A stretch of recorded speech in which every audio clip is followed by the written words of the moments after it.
নমস্কাৰ, প্ৰতিবল হোম কিটচেনত আপোনালোকক স্বাগতম জনাইছোঁ। আজি এটা বেলেগ ৰেচিপি লৈ আপোনালোকৰ মাজত উপস্থিত হৈছোঁ। এই ৰেচিপিটোত ঘৰতে থকা সামগ্ৰীৰে অতি কম উপাদানেৰে এটা বাৰ্গাৰ বনোৱা হৈছে। এই বাৰ্গাৰটো বনাওঁতে চীজ ব্যৱহাৰ কৰা হোৱা নাই, গতিকে আপোনালোকে শিশুটিৰ টিফিন হিচাপেও এই বাৰ্গাৰটো দিব পাৰে। ইয়াক বনাওঁতে প্ৰথমতে আমি 3টা মিডিয়াম চাইজৰ আলু ব্যৱহাৰ কৰিছোঁ। আলুখিনিৰ প্ৰথমতে আমি চেলাই লৈছোঁ, লগতে মিডিয়াম চাইজৰ 2টা পিঁয়াজ লৈছোঁ। এতিয়া আলুকেইটা কাটি লৈছোঁ আৰু এটা কুকাৰত পানী দি তাক উতলিব দিছোঁ। আলুখিনিৰ চাইজখিনি আপুনি দেখাই পাইছে। এতিয়া প্ৰেছাৰ কুকাৰৰ ঢাকনিখন মাৰি বইল হ'বলৈ দিছোঁ। আনফালে এটা গাজৰ লৈছোঁ আৰু গাজৰৰ বাকলি আঁতৰাই লৈছোঁ। এতিয়া এটা চচপেনত পানী লৈ তাত কেঁচা মটৰ দিছোঁ আৰু লগতে আন্দাজ অনুযায়ী নিমখ দিছোঁ। এতিয়া এই কেঁচা মটৰখিনি বইল হ'বলৈ দিছোঁ। কিছু সময় পিছত ভালদৰে উতলি অহাৰ পিছত বাৰ্ণাৰটো অফ কৰি দিছোঁ। এতিয়া এখন পেন লৈছোঁ আৰু পেনখন গৰম হৈ আহিছে, গতিকে তাত অলপ মিঠাতেল দিছোঁ। মিঠাতেলৰ পৰিমাণ খুব বেছি ব্যৱহাৰ কৰা হোৱা নাই, ইয়াতে আপোনালোকে দেখাই পাইছে। এতিয়া তেলটো গৰম হৈ অহাৰ পিছত যি 2টা পিঁয়াজ ব্যৱহাৰ কৰিছিলোঁ, সেই পিঁয়াজৰ সামান্য মাত্ৰহে আমি ইয়াতে লৈছোঁ। এতিয়া পিঁয়াজখিনি কিছু সময় হেতাৰে লৰাই আছোঁ। হালধীয়া হৈ অহাৰ পিছত তাত যিটো আমি গাজৰ লৈছিলোঁ, সেই গাজৰটো ৰুকনিৰে ৰুকি লৈছিলোঁ। এতিয়া ৰুকি লোৱা গাজৰৰ অংশখিনি ইয়াতে দি দিছোঁ। এতিয়া হেতাৰে গাজৰ আৰু পিঁয়াজ এই দুইখিনিয়ে ভালদৰে লৰাই থকা হৈছে। কিছু সময় পিছত যিখিনি মটৰ বইল হ'বলৈ দিছিলোঁ, সেই বইল হোৱা মটৰখিনি ইয়াতে দি দিছোঁ। লগতে আন্দাজ অনুযায়ী নিমখ দিছোঁ।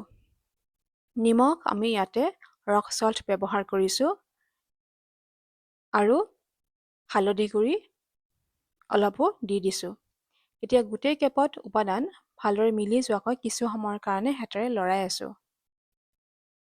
এতিয়া পিঁয়াজৰ বাকী থকা অংশখিনি, মানে আমি প্ৰথমতে খুব কম অংশহে আমি ব্যৱহাৰ কৰিছিলোঁ, এতিয়া বেছি অংশখিনি ইয়াতে দি দিছোঁ। তাৰপিছত আকৌ গোটেই কেইপদ উপাদান মিলি যোৱাকৈ আকৌ হেতাৰে লৰাইছোঁ। কিছু সময় পিছত আমি যিখিনি আলু বইল হ'বলৈ দিছিলোঁ, সেই আলু টুকুৰাখিনি ইয়াতে দি দিছোঁ। এতিয়া এই আলুৰ টুকুৰাবিলাক ডাঙৰ হৈ আছে, গতিকে আমি হেতাৰ তলুৱাৰে প্ৰেছাৰ দি পেলাই তাক মিহি কৰিবলৈ যত্ন কৰিছোঁ। দেখিছে ইয়াতে, যাতে আলু, মটৰ, গাজৰ আৰু পিঁয়াজ গোটেই কেইপদ উপাদানে ভালদৰে ইটোৱে সিটোৰ লগত মিল খায়, তাৰ কাৰণে আমি হেতাৰে এনেধৰণেৰে প্ৰেছাৰ দিছোঁ আৰু দেখিছে মিলি আহিছে এতিয়া ইয়াতে। এনেদৰে কিছু সময় থকাৰ পিছত ইয়াত আমি কেঁচা ধনিয়াৰ পাত দিম। ধনিয়াৰ পাতে সোৱাদো বঢ়ায় আৰু তাৰ স্মেলটো ধুনীয়া কৰে। কেঁচা ধনিয়াৰ পাত দিয়া হৈছে ইয়াতে, দেখাই পাইছে। ঠিক তেনেকৈ আৰু অলপ সময় আমি এনেধৰণেৰে হেতাৰে লৰাই আছোঁ।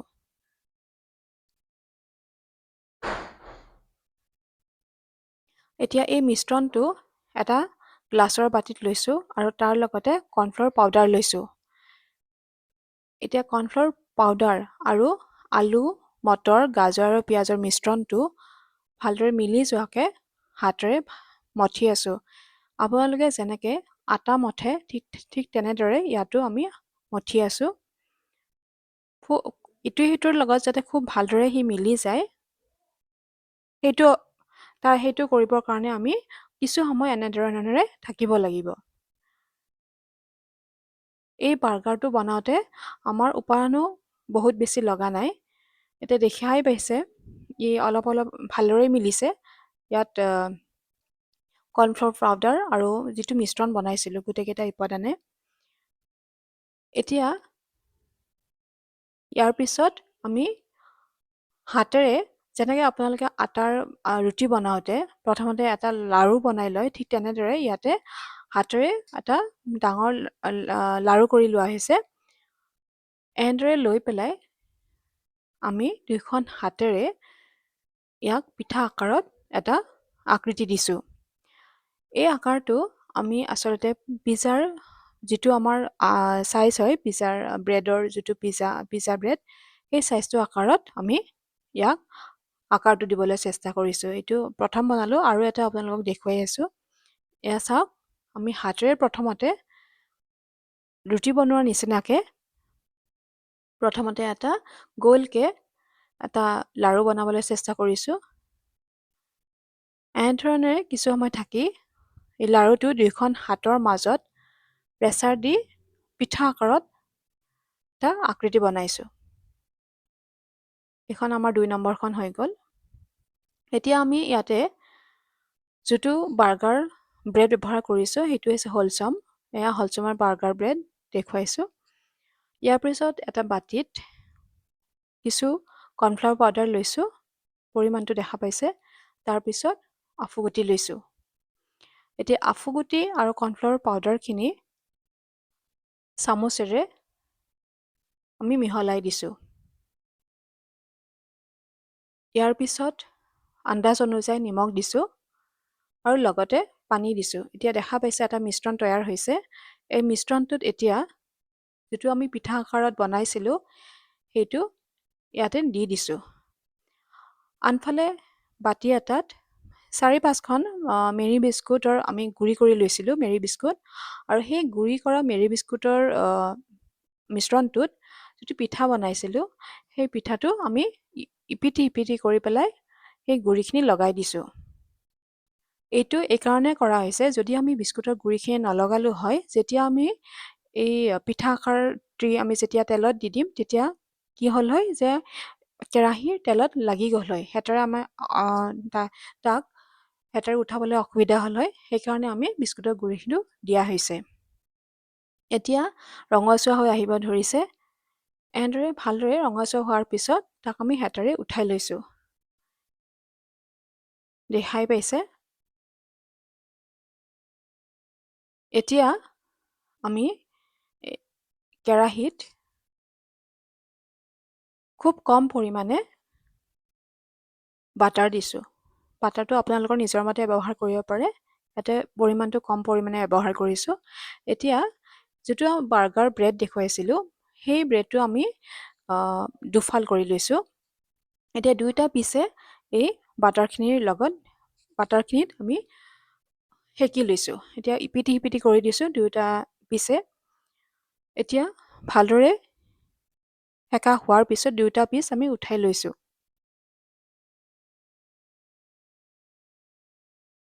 এতিয়া এই দুয়োটা পিচৰ পৰা এটা পিচ লৈ আমি টমেটো চচ লগাই দিছোঁ। দেখা পাইছে যাতে সি ভালদৰে লাগি যায় তাৰ কাৰণে আমি চামুচেৰে লগাই দিছোঁ। এতিয়া যিটো পিঠা আকাৰৰ আমি আকৃতি বনাইছিলোঁ পিঠাখন, সেই পিঠাখন আমি এই এটা পিচৰ ওপৰত দি দিছোঁ আৰু লগতে পিঁয়াজৰ টুকুৰা কেইটামান দি দিছোঁ। ইয়াতে আপোনালোকে তিয়ঁহ, বিলাহী, বেলেগ বেলেগ ভেজিটেবল ব্যৱহাৰ কৰিব পাৰে। এতিয়া এইখিনি দিয়াৰ পিছত যোনটো বাকী থকা পিচ বাৰ্গাৰৰ সেইটোও দি দিছোঁ। দেখিবলৈ সুন্দৰ হৈছে। এনেধৰণে আপোনালোকে ঘৰতে খুব কম উপায়েৰে বাৰ্গাৰ বনাব পাৰে। ইয়াতে চীজ ব্যৱহাৰ কৰা হোৱা নাই। এই ৰেচিপিটো চাই ভাল পালে আপোনালোকে লাইক, শ্বেয়াৰ আৰু কমেণ্ট কৰিব। লগতে ছাবস্ক্ৰাইব কৰিব নাপাহৰিব। আজিলৈ ইমানে। ইয়াৰ নেক্সট এপিছডত অন্য এটা ৰেচিপি লৈ আপোনালোকৰ মাজত উপস্থিত হ'ম। ধন্যবাদ।